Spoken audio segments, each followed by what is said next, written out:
So we've got an order, we've interleaved our revision. We know when and what we are revising, and we have a plan. Okay, now we actually do the revision. Okay, you're sat down at your desk, you open up your books, what do you do? Okay, that's what we're going to look at now. So revising a topic.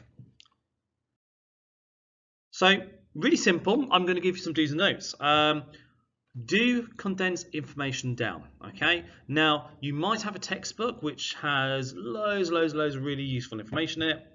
You can't revise from a textbook, and the reason why is because let's say you've got a chapter on CPUs and it's, I don't know, 10 pages long, and you revise that by reading all the information, those 10 pages. Well, straight off the bat, that's probably going to be 10-15 minutes of revision time gone. And then how much of that have you remembered?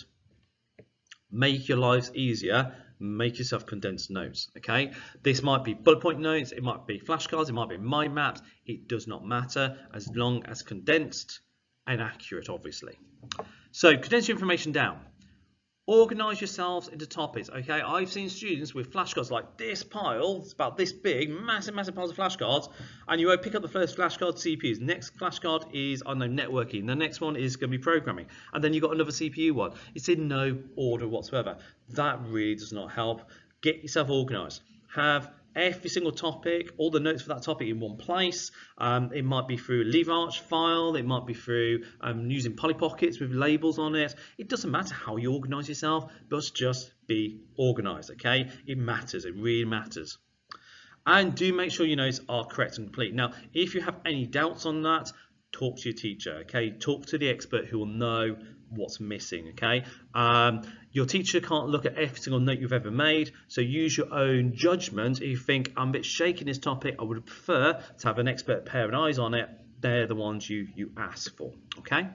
So don't read from textbook, it's not effective, don't do it. You are going to be spending more time reading than revising, okay? Which sounds like the same thing, but it just really isn't. Don't have notes which are just pages. I have seen some students who write copious amounts of notes. Brilliant, okay, you write a lot of stuff down, but you can't revise all that stuff, and it's very hard to memorize all that kind of information. You want the condensed notes only, condensed facts out. And don't mix topics in a single session. So if you revise CPUs, that's all you're revising. Don't try and do, I don't know, programming at the same time. So you revise over your notes. Now, this is a really important thing to realise, is that you reading over your notes only is part of that revision time. So if you're spending 15 minutes revising, 5 minutes should be reading over your notes, the 10 minutes should be testing yourself. Now that might seem like the wrong way round, but it's not, because you think about it, how long does it take you to read over 10 flashcards? It's not going to take you long at all, okay? So 5 minutes should be more than enough time to read over that information. Test yourself then gives you the opportunity to see, well, how much of that did I remember?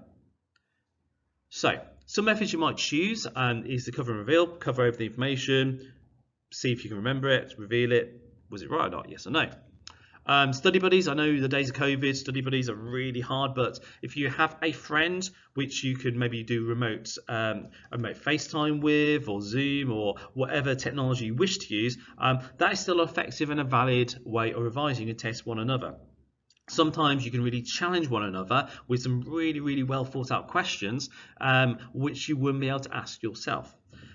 This also does work with getting your parents to quiz you as well. I'd say that's probably less effective because your parents may not know the course and the material, and they will just read over your flashcards. Still effective, but not as effective as getting someone who really knows the stuff ask you questions. Brain dumps are really effective, where you simply get a blank sheet of paper and write down everything you can remember, because that will highlight gaps really effectively. Okay, so you can see on your mind, on your brain dump, what's missing, and then that becomes your next focus of revision. Cornell Notes, some people like using those. I'm not going to spend a huge amount of time talking about Cornell Notes, because I'm happy to do a video on them if you want me to. I say that's kind of getting more into how I would expect A-level students to be making notes, but it's perfectly valid for GCSE students as well. There's no reason why you can't use Cornell Notes, but I think that's all I'm going to say on it.